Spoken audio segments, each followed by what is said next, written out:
time went on, we came to understand that there is a truly magnificent and unique collection of machinery which powers us day to day. That is the human body. The modern sciences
total बंद कर देगा.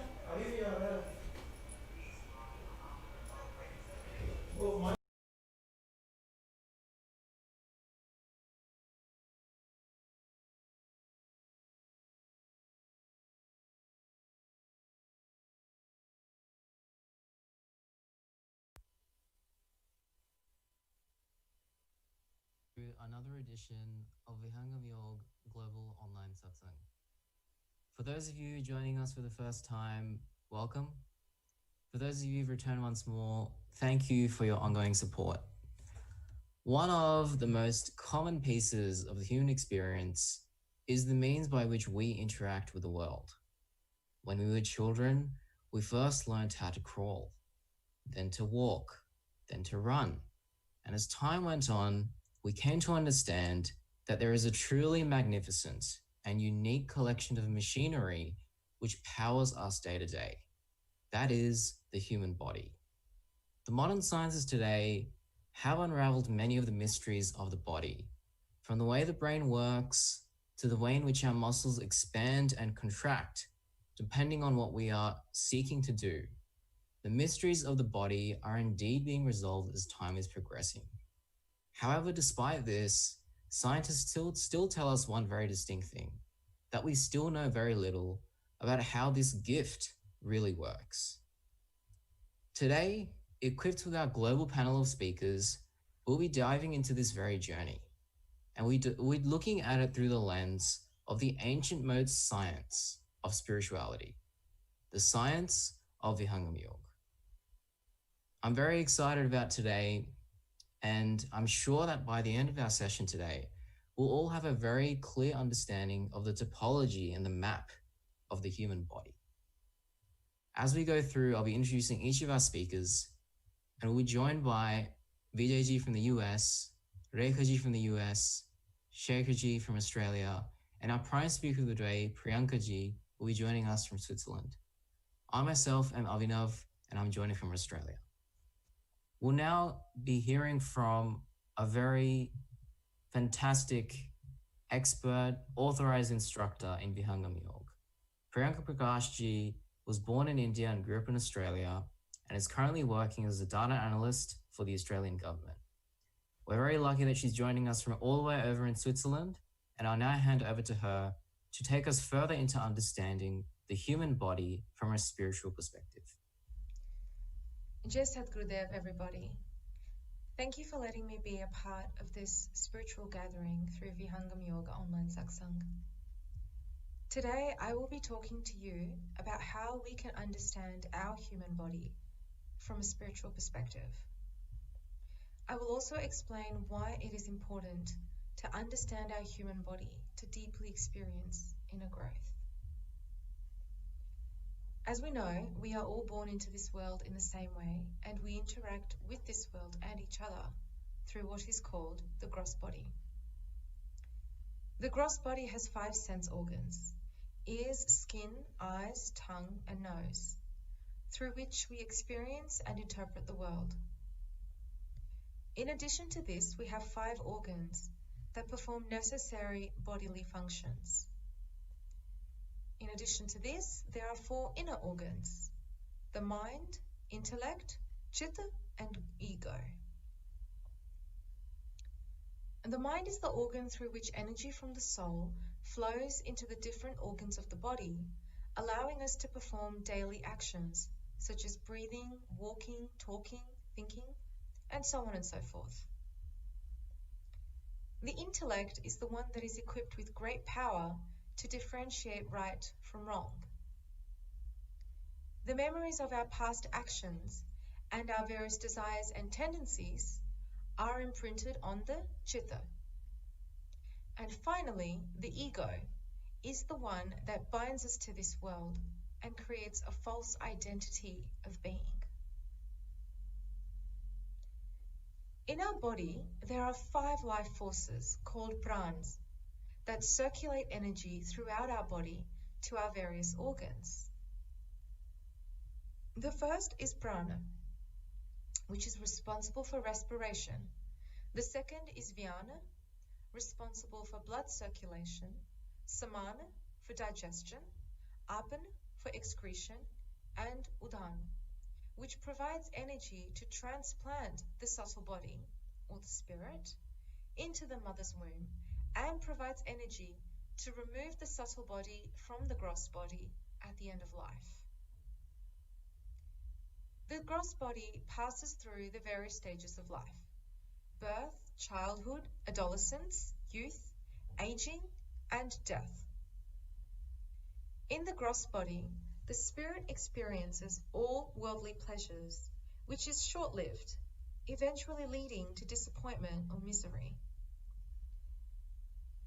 This process repeats itself over and over again, and every time that the spirit experiences worldly pleasures, it feels love.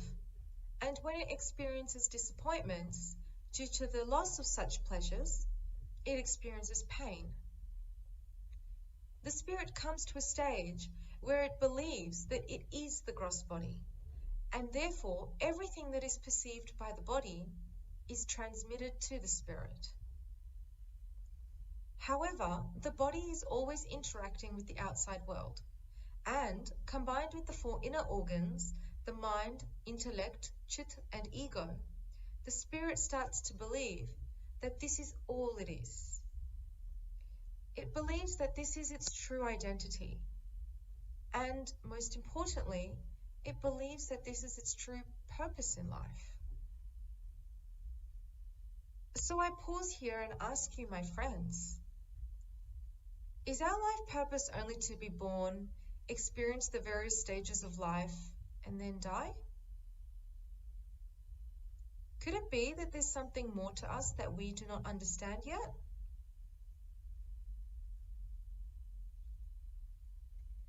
It goes without saying that everything that exists within us is encapsulated by our gross body, and deep within our gross body is our spirit, the one that provides energy to our entire body. So doesn't it make sense, in order to experience spiritual growth, we must start inside our body, not outside? Let me put it this way. Our external world, the one that we perceive through our 5 sense organs, is limited in time. It is only active from the day that we are born till the day we die. It is merely a collection of pleasures and disappointments, and is therefore temporary in any joy it provides. Therefore, doesn't it seem imperative that we access something more permanent whilst we are living? For this, looking outside is definitely not the answer. It's looking inside ourselves that will help us to access the permanence, and this all begins within our body.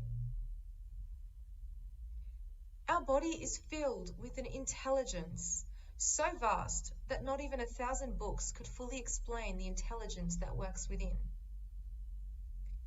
I know you must be thinking, but where do I begin? How do I develop this awareness? My friends, it all begins with our breath. Our breath is the energy flowing within our body, and without it, we would cease to lose functioning altogether. Therefore, to understand our inner body, we must first learn to connect with our breath, the first life energy, prana, as I mentioned earlier. Ancient texts such as the Yoga Yajnavalkya tells us that someone who is restless, troubled, confused, or facing illness has more prana outside the body rather than inside the body.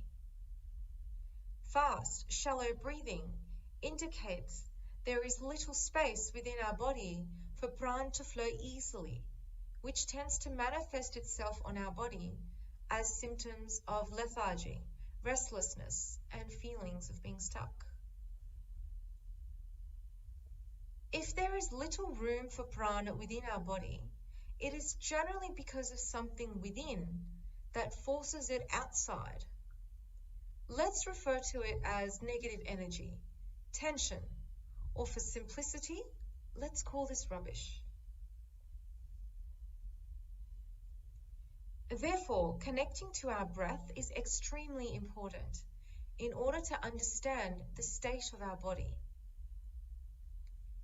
One can do this by performing several breathing exercises called pranayam, whose purpose is to draw more prana into our body.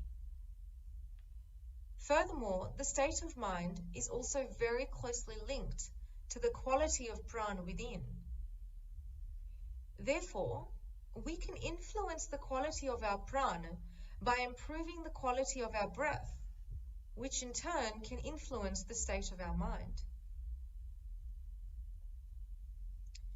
Moving beyond breath, let's reflect on the types of feelings we have within our body and how these too can be influenced by the mind.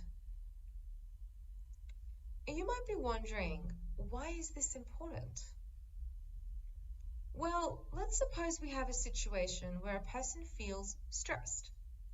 Very common in this fast-paced world, isn't it? How does stress feel? For some, it's muscles in our shoulders and the neck tightening, while for others, it's felt in the stomach, kind of like a churning sensation. So, stress is generated from the mind, but it is the body which reacts to it. Therefore, emotions are your body's reaction to your mind. Or in other words, it is a reflection of your mind. Research has shown that strong emotions even have the ability to change the biochemistry of the body. But how often are we aware of our emotions? To build an internal awareness, we need to observe our body, or parts of our body, which are reacting to the mind. We need to feel the emotions. My friends, please always keep in mind that if you are ever unsure of what your state of mind is, you can simply observe your body from within.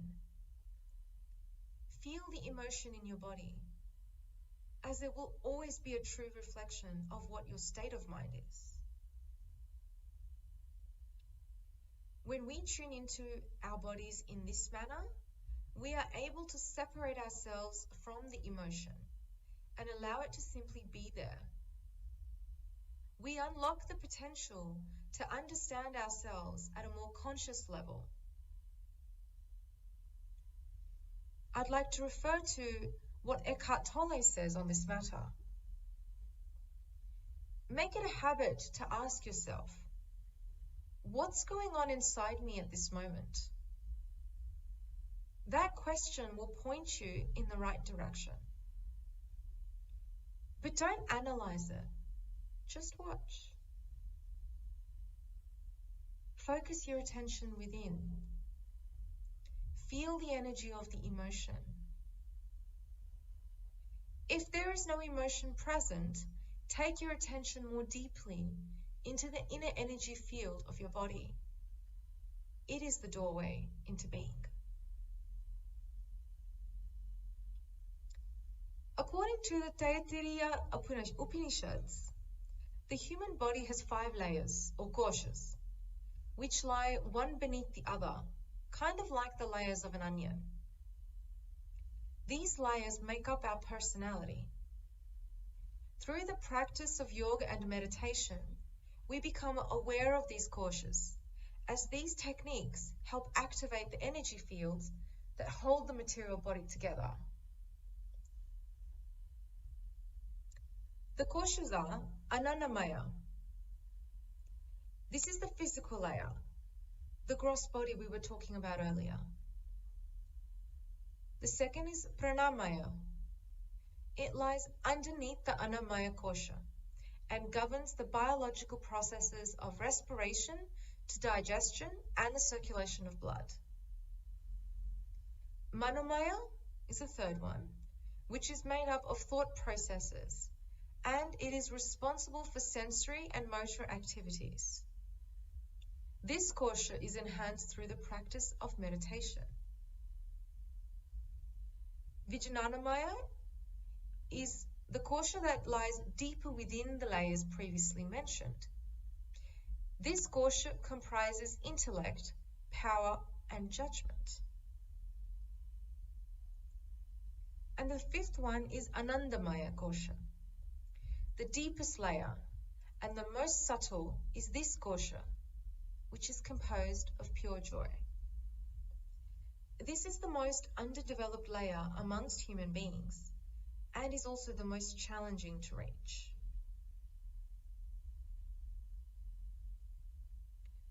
Earlier in my talk, I mentioned about prana, which is the energy that travels to each of our organs.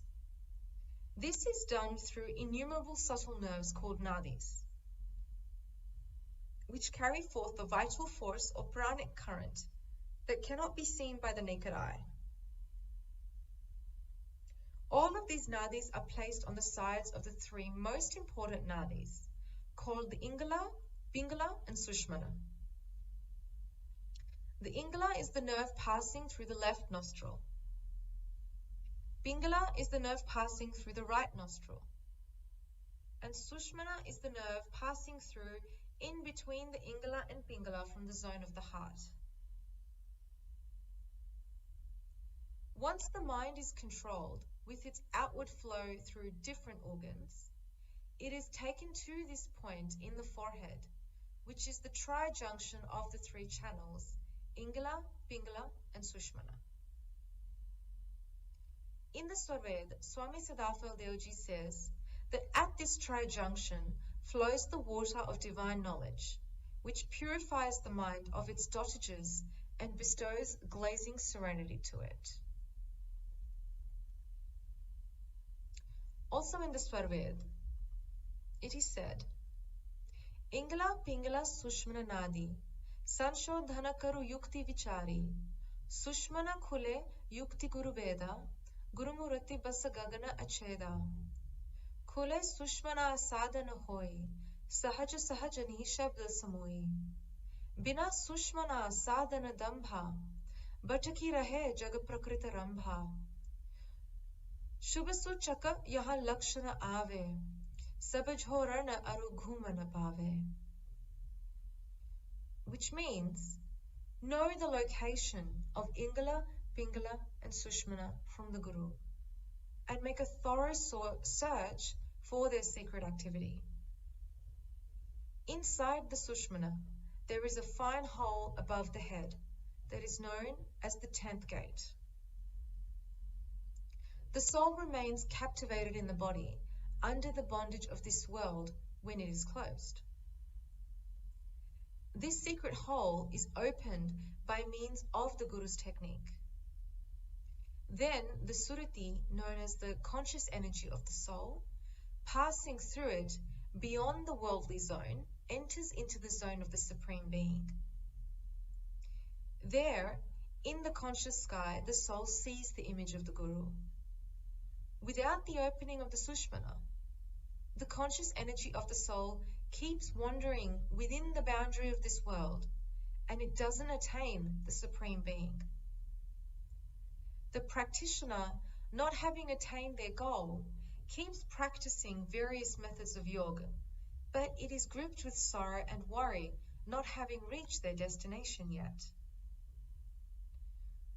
So seek a real guru and know from him the secret of opening the door of this world and attain consciousness.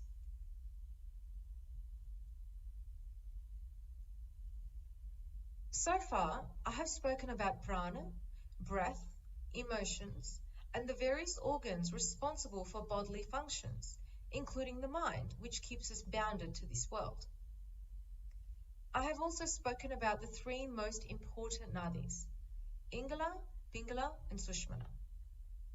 However, there is another important aspect of understanding the human body, and that is through understanding the functions of the 8 energy points that influence our reactions, desires, emotions, and our behavior patterns, and so on and so forth. These energy points are called chakras, and when they are active, we feel them in our body. These chakras are located in our backbone and are facing downwards. The first is the crown chakra, also known as the Sahasrara. Located on the crown of the head, this chakra integrates the powers of all the energy centers of the body and governs spirituality. Physically, this chakra governs the cerebral cortex and the central nervous system. Malfunctioning of this chakra can result in depression, alienation, or confusion, to name but a few. The second is the brow chakra, also known as the Ajna. This chakra is located in the center of the forehead. It governs knowledge and intuition and is usually referred to as the third eye. It governs the forehead and the sinus area. Malfunctioning of this chakra can result in blindness, nightmares, sleeplessness, to name but a few. The third is the throat chakra, also known as the Vishuddha. It is located in the throat. It governs self-expression and communication. Emotionally, it governs independence. Mentally, it governs fluent thought. And spiritually, it governs a sense of security. Malfunctioning of this chakra can result in physical problems, including sore throat, stiff neck, colds, to name but a few.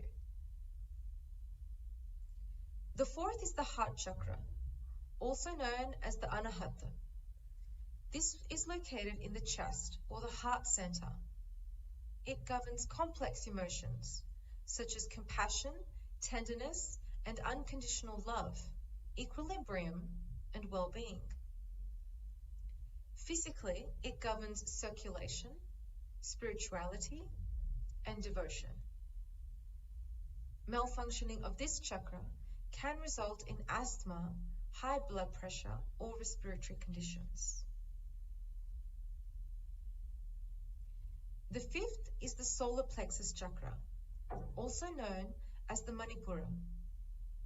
It is located in the navel and the solar plexus. Physically, this chakra governs digestion. Mentally, it governs personal power, and emotionally, it governs expansiveness, and spiritually, all matters of growth. Malfunctioning of this chakra can result in acidity or stomach ulcers, to name a few. The sixth chakra is the sacral chakra, also known as the Svadhisthana. It is located in the sacrum, genitals, and womb. Physically, it governs reproduction. Mentally, it governs creativity. Emotionally, it governs joy, and spiritually, it governs enthusiasm. Malfunctioning of this chakra can result in kidney or bladder problems or serious imbalance in life, to name but a few. The seventh chakra is the base or root chakra, also known as the Muladhara. It is located in the pelvic floor in the region between the genitals and the anus. Physically, this chakra governs sexuality. Mentally, it governs stability. Emotionally, it governs sensuality. And spiritually, it governs a sense of security. The eighth chakra in the body is called the aura or the radiance chakra. And this chakra is an electromagnetic field that surrounds the physical body. Runs upward from the worldly perceptions through the technique of the Guru and moves ahead towards the conscious sky. All the eight plexus, chakras, located in the backbone of the body, which are closed with their faces downward, bloom and turn their faces upward. Now the soul begins acquiring true knowledge. My friends, as you can see, the human body is really quite special and unique. And it is only through tuning into our human body and practicing meditation can we understand our true selves. I will conclude here by saying that one should seek to move their attention into their human body to understand their inner purpose, their true identity or being. Thank you very much for listening, and I hope my words have inspired you to commence your journey into understanding your human body from a spiritual perspective.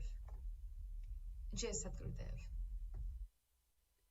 Thank you very much, Priyanka ji, for that very comprehensive and definitely very inspiring deep dive into the topology of the human body. We are now in the last 4 to 5 minutes. In the next 4 to 5 minutes, I'll be asking for the thoughts of one of our speakers on this topic for the day. We've got some questions from you wonderful listeners, which we will try to address. However, if we are not able to, of course, we will be looking at them in future sessions. We're now joined by Shekhar from Australia, who is a quality and compliance manager at Open Colleges. He has quite extensive experience with the knowledge and the meditation of Vihangam Yoga. And I want to ask him a very straightforward and simple question, one which I'm sure we're all reflecting on today. We've heard about the topology of the body. We've heard about how many different things there are in the spiritual experience and the spiritual pathway. And what I want to ask Shekharji, some of our listeners are really thinking about is, what do we need to do? What is it that we need to do in order to experience these different parts of the body and elevate ourselves towards a greater understanding of the different components which it is made up of? So I'll request Shekharji to take us through this before we wrap up for the day. Thank you, Abhinav. Jai Sadhguru, everybody. It's a great question, and I'm sure, including myself, all of us are always wondering to understand our own body. I still remember I was attending a spiritual discourse by a master who had come from India almost 15, 20 years ago. And there were lots of people who were asking about different aspects, their own queries. And one of the person asked is that, so what do you think spirituality can lead us to understand the magical powers? And this master, he said that, my dear friends, the biggest magical thing you can see in this entire cosmos is the human body. The human body has amazing capabilities in the physical realm, at the same time in the spiritual realm. And I believe today's session was specifically addressing and trying to unravel those things, how limited we are in understanding our own selves. It is a common practice that we always remain focused on maintaining the fitness, the looks and feel of our body, physical body, which is important. But what we fail to understand is that to achieve that fitness, even the inner self, the inner spiritual aspect, or the inner body, the inner organs, as BJG explained during the survey, then Priyanka spoke about, they all are equally important.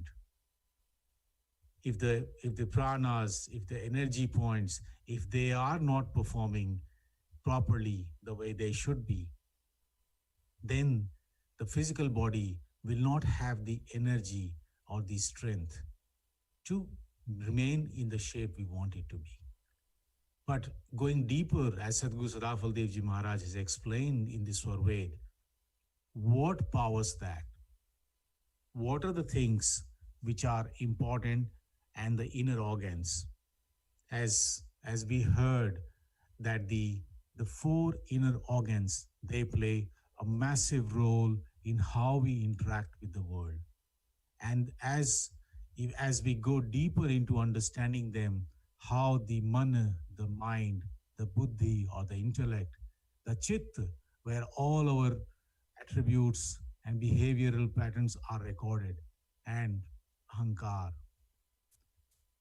I would like to say to all spiritual seekers is that there are many ways where we can read, interact, and understand about the physical body through various scientific research.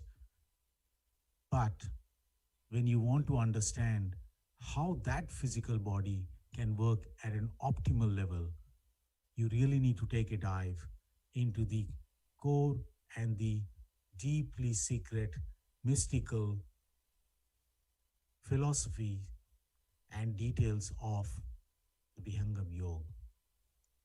The four inner organs, the Man Buddhi, Chitta and Ahankar, without having a proper understanding and control over them, we may make every attempt to keep our physical body in the prime state, but there will always remain a gap. And if we wish to achieve that, I would strongly recommend that we start to take a deep dive into the spiritual realm. And as we go deeper, it will start to unravel itself how we are a soul and how the mind controls it, and how by having a proper understanding of our own buddhi, chitta, and ahankar, we will be actually be able to achieve what we are actually aiming to achieve. Due to limitations of time, I would like to hand over to Abhinav now. Thank you. Thank you very much, Shekharji. I hope that all of these thoughts are helpful to you, all of you wonderful listeners. So I'd firstly like to take this opportunity to thank all of our wonderful speakers for the day. I think we've all learned a lot today. And I think it's important to remember one very, very important fact. It is one line proclaimed by the master of Vihangam Yoga. Atbut Marag Yoga Vihangam, मैं तुमको बतलाऊंगा यदि विधिवत तुम साधन करी हो अमर लोक पहुंच जाऊंगा. Of course, my Hindi pronunciation is not the greatest, but the essence of this line really captures what the spirit of today is. The human body is complex. We cannot perceivably spend our lives seeking to understand every individual part in isolation. We need a guide. We need a master. And that master is the master of Vihangam Yoga. Of course, in order to understand each part of the body, we must become still. And the approach, the tool towards that is meditation. With that, I'd like to wrap up for the day. And I hope you all have a prosperous week ahead. And let's reconvene at this very same time next week. Jai Sukhdev, and see you next time.